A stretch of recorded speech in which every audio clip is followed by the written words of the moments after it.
पाहुन अयोध्या वाला हो सकल जग से निराला।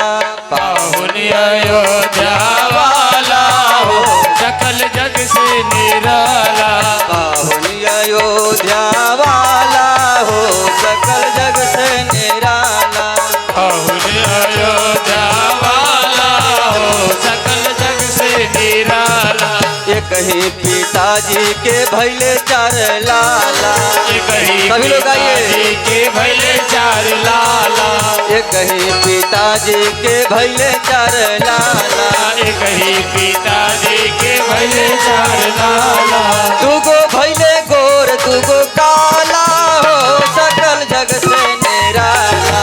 दुगो भैले गोर दुगो काला हो सकल जग से निराला। पाहुन अयोध्या वाला हो सकल जग से निराला। पाहुन अयोध्या वाला हो सकल जग से निराला।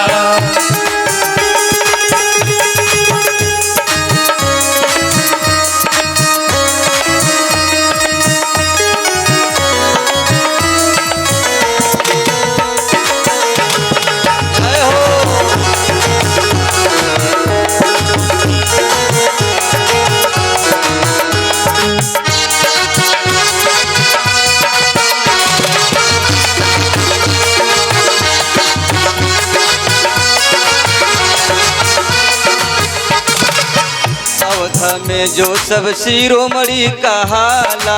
अवध में जो शिरोमणि कहाला। अवध में जो सब शिरोमणि कहाला। अवध में जो सब शिरोमणि कहाला। मिथिला में से दिए बटाला हो सकल जग से निराला। ओ मिथिला में से दिए बटाला हो सकल जग से निराला। पाहुन अयोध्या वाला हो सकल जग से निराला। पाहुन अयोध्या वाला हो सकल जग से निराला।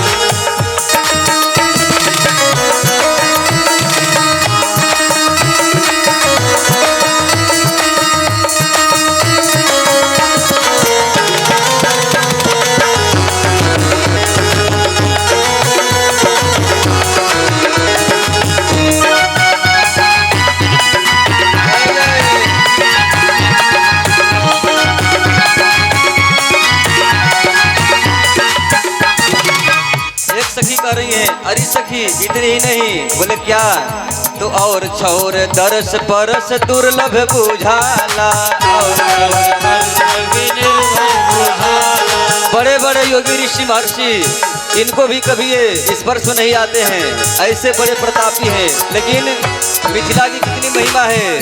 यहाँ क्या कर रहे हैं, तो यहाँ गली गली में छितराला हो सकल जग से निराला। यहाँ गली गली में छितराला हो सकल जग से निराला। पाहुन अयोध्या वाला हो सकल जग से निराला। पाहुन अयोध्या वाला हो सकल जग से निराला। सभी लोग दोनों हाथ ऊपर करके मस्ती में।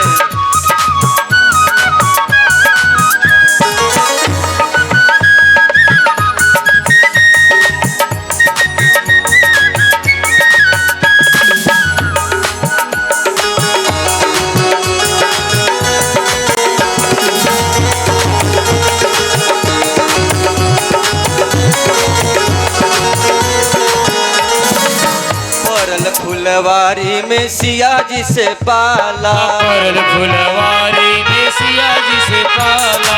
परल फुलवारी में सिया जी से पाला। परल फुलवारी में सिया जी से पाला।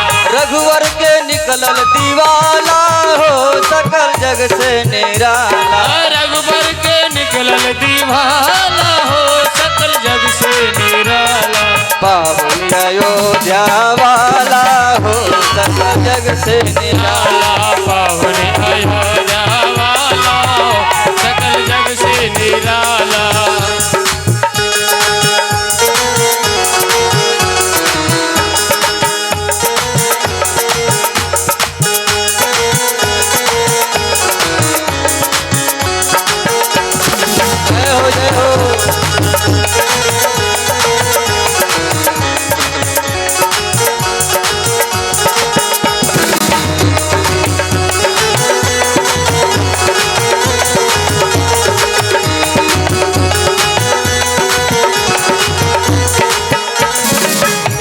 कह रही हैं, अरे सखियों बेचारे कितने भोले भाले दिख रहे हैं, क्यों ऐसे कह रही हो।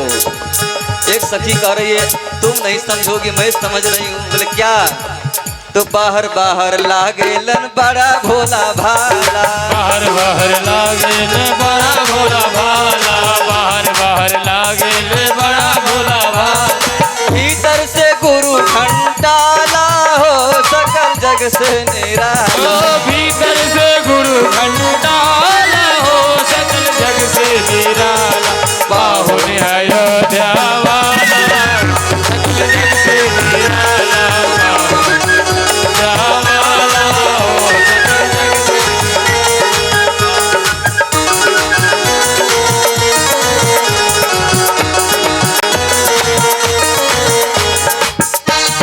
जय हो।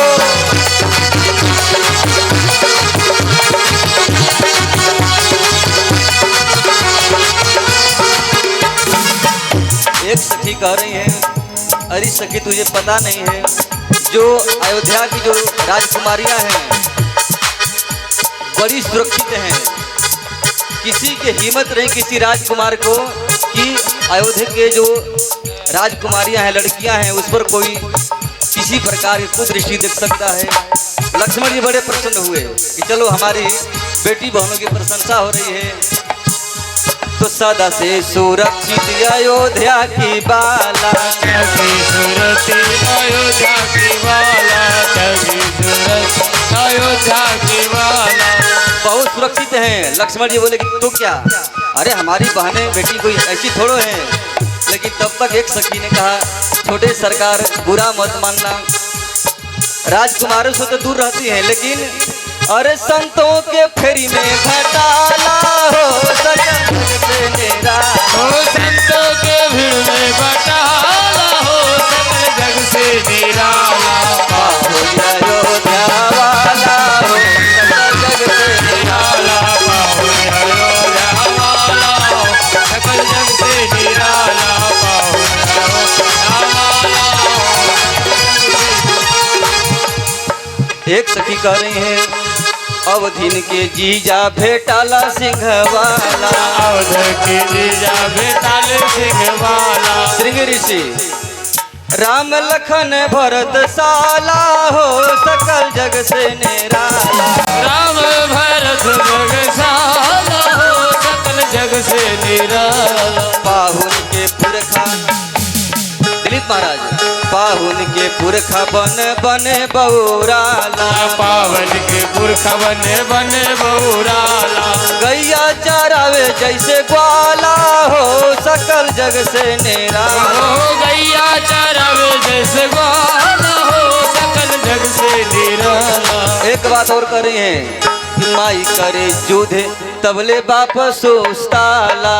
माई करे जोड़ कबले बाप सोहता। देवासुर संग्राम में जब महाराज दशरथ थक गए, स्वयं कैकेयी महारानी युद्ध में लड़ रही थी, वही बात आज सखियां कर रही हैं। अरे आचर में बेटा लुकाला हो सकल जग से निराला। आचर में बेटा छुपाला हो सकल जग से निराला। बाहुन अयोध्या वाला हो सकल जग से निराला। पाहुन अयोध्या वाला हो सकल जग से निराला। एक बेर हजारन गो बेटा होई जाला। एक बेर हजारन गो बेटा होई जा। अब ये बात सुनकर लक्ष्मण जी को बड़ी बुरा लगा। महाराज सगर के 60,000 बालक थे, वही कह रही है कि इनके जो पूर्वज थे, एक दो कौन कहे, 60,000 बालकों का जन्म हुआ। एक बेर हजारन गो बेटा होई जाला। एक बेर हजारन गो बेटा होई जाला। बेट रहे अथवा धर्मशाला हो सकल जग से निराला। ओ पेट रहे अथवा धर्मशाला हो सकल जग से निराला। पाहुन अयोध्या वाला हो सकल जग से निराला। पाहुन अयोध्या वाला हो सकल जग से निराला। बाबू एक बड़ी सुंदर बात कहे, बोले बाबूजी के छाती में दूध कहाँ आवे। बाबूजी के छाती में दूध कहाँ आवे। महाराज युवनाश्वर इनास्व कि कोई संतान नहीं थी। यज्ञ हुआ, ऋत्विज ब्राह्मण अभिमंत्रित करके जल रखे, बोले सुबह रानी को पिलाया जाएगा। तब तक राजा को ही रात में प्यास लग गई, राजा वही जल उठाकर पी गए। जब सुबह पंडितों ने पूछा कि ये जल कहाँ गया, महाराज बड़े प्रसन्न होकर कहे मैं पी लिया। अरे महाराज अब तो आपको बेटा होगा, ये तो रानी साहिबा को पिलाना चाहिए था और आप पी गए, फिर क्या होगा। तो शल्य चिकित्सा केवल आज नहीं बहुत पहले का है। शल्य चिकित्सा द्वारा पेट फाड़कर बालक को निकाला गया। बालक रोने लगा। देवराज इंद्र आकर अपनी उंगली दिए दूध पीने के लिए। उन्होंने कहा कि मानधाता मेरी उंगली धरो, इसीलिए उनका नाम मानधाता हो गया।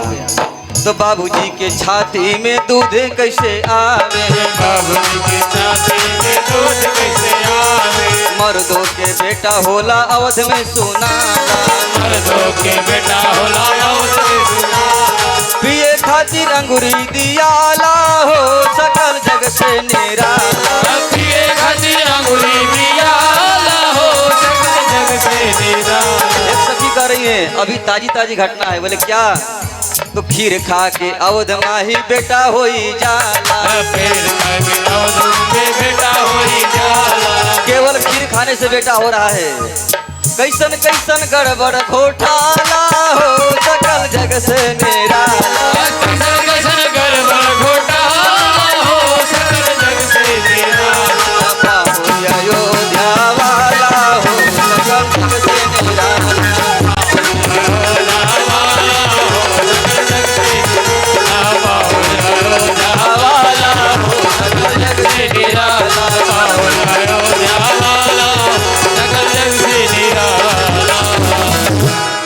बोले राघवेंद्र सरकार की।